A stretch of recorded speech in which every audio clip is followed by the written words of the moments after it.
we have one last case study, and then we're gonna wrap it up for the evening, I think. Or we have two more actually. We have Skittles and Costa Vida. Oh, we're gonna have to make it kind of like double time. But Skittles, you want to go up? Sure.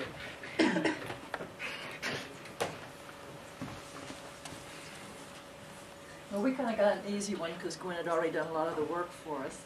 And we happen to be a group extremely naive in the whole social networking scene. So we had to go find out what exactly had happened.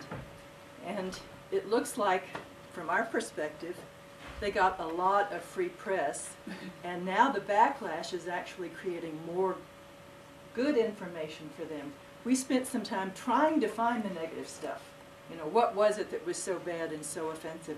We still haven't found anything. All we could find was people talking about the good stuff about Skittles and saying how much they liked it. So if you're trying to sell Skittles, especially to people that have never heard of it before, it was hugely successful. Okay. So what they did, they took down their website and they had just a bar on the website that took them directly to Twitter. And so they're straight into the social networking.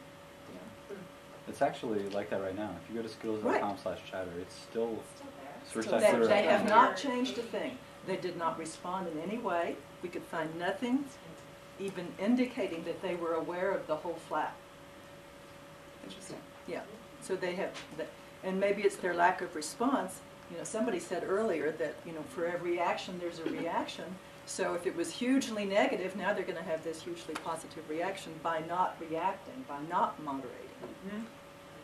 So they didn't shut down the internet. Nope.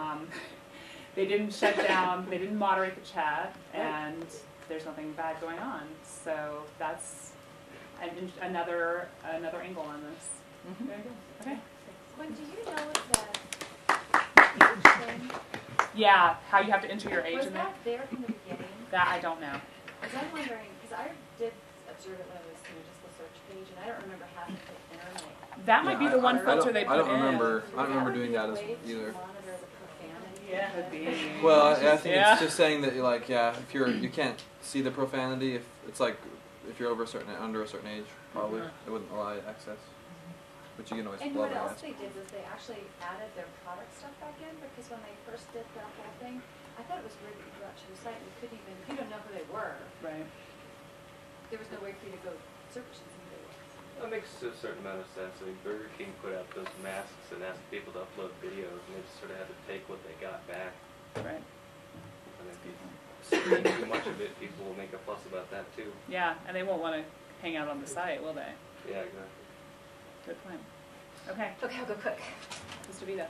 So we have Costa Vida, which is a burrito company, always fresh meals. And it was a good example of sort of how viral marketing can hit businesses in a way that they're not really expecting. So what they did is they only had 80 followers on Twitter, and they decided to do a campaign where they forwarded, they offered a virtual coupon for everyone to get a free burrito to their 80 members. It was forwarded to more than 15,000 people. And then those people forwarded it to more than 42,000 and people on mobile phones. So basically, the electronic coupon, you had to come into the store with an electronic coupon. And 2,500 people came into just one store. so as you can imagine, so we had a really great conversation around sort of that they just, actually we had a lot of insight onto it too. So there's all these stores, it's a franchise, I don't know how many franchises, but the franchises, the CEO thought this would be a great idea. And he ahead of time sent out emails warning the store people to be prepared for this. But what we were talking about is probably people didn't either read the email, which most store managers don't do, or they didn't understand the effect of 80 people on Twitter. What is that really going to do for us? So those are two things that his constituency didn't really understand. So then this happened, and everyone came into the stores, and the store managers either weren't prepared or said no, or they said yes, but might not have been very happy. Luckily, they didn't run out of food, which they could have done. Luckily, the business, didn't offer something like a product that they couldn't have.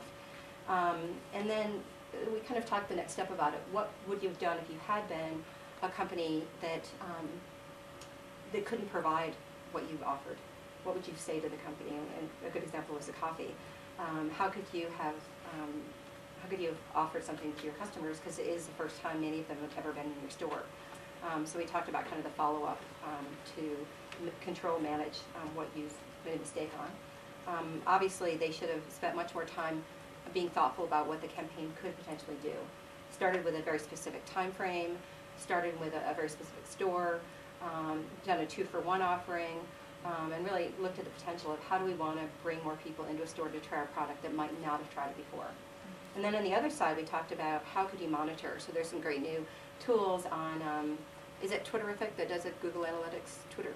Twitterlizer. Twitterlizer that you can monitor on Google Analytics. There's Bitly and what's the one that you talked about? Bud URL. Bud URL, and there's a new one that I've been looking at a lot, which is Hootsuite. And so these are ways that you can actually track the clicks, but also put a campaign code, ad code into it. So there's just a lot of interesting things that came up from this, especially for large, small businesses and customer service. Okay, thank you, Kevin. Yeah. Okay, so overall, I mean, this is fantastic. I mean, overall, I think at several of these cases, seeing how you can actually turn it around and kind of take what was a negative situation. Yeah. Can you say those tools again? Oh, Hootsuite. Hootsuite, H-O-O-T, and then how you spell sweet, S-U-I-T-E, I believe, right? S-U-I-T. Yeah. Okay. And then there's actually Twitterlizer. I'm not going to try to spell that one. You can just let Google try to correct the spelling. And then there was Bud URL, which tracks like how many people click on that URL. And then Bitly does the same thing. Is that right? Bitly. And then Is that bit.ly? bit.ly, bit.ly. And then what I use is I use TweetDeck, and I actually monitor anytime Advent Creative is mentioned, and then I can actually monitor what Advent Creative is saying as well with TweetDeck. Are you going to list all these? Yeah, I'll put these all on my website tomorrow probably. Yeah. I'll tweet it whenever he does that. Makes my life easier. So the other thing is, if you haven't already visited the Atlas, the CU Atlas site, we're putting up all the videos. If you want to watch your presentation or watch your group's presentation again, and sort of look for ways that maybe things you might have could have added for next time or whatever. Just all the resources are going up on the Atlas site. I want to thank Jill, the Atlas Building, Bruce Henderson for running the camera and making sure that these are recorded. Seth Jenks for coming down all the way from Logan, Utah. And just really, it's a really exciting space. I hope that that's coming through and getting communicated. It's a space for everyone, whether you're a small startup and you're just trying to figure out your way through, or you're a huge company trying to connect with your customers on a more one-on-one basis. It's just a really exciting time to be in social media, search engines, and all these fun tools we have gotten exposed to tonight. So see you next week, 6 o'clock, right here. Bye. Thank you.